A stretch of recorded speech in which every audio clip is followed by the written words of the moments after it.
earlier that the U.S. would respond to that attack. A few hours later, the military did just that. Here is one interesting detail from the attack last night. The crew of the downed helicopter was almost immediately rescued by a self-driving drone boat, likely the first time that has ever happened. And with the details from Washington, D.C. tonight is our very own Jennifer Griffin. Jennifer, glad they're safe, number one. The president did promise he would strike them back hard, and apparently he did.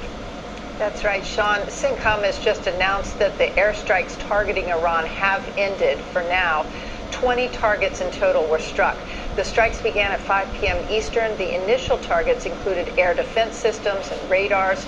Explosions have been reported at least 6 sites on Keshem Island, over Bushehr, Hamadan, and in Iran's port city of Sirak, near the mouth of the Strait of Hormuz, and also Bandar Abbas, one of the main oil terminal port cities.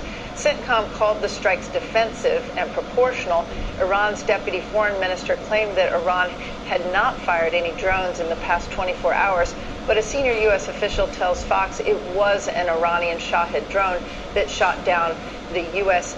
Apache helicopter that had 2 Americans on board near the Strait of Hormuz yesterday.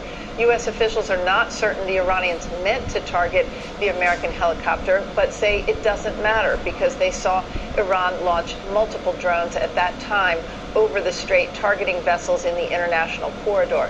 The 2 U.S. airmen were rescued by a Corsair, a 24-foot autonomous surface vessel with a 1,000 nautical mile range and a 1,000-pound payload capacity, built by Saronic Technologies.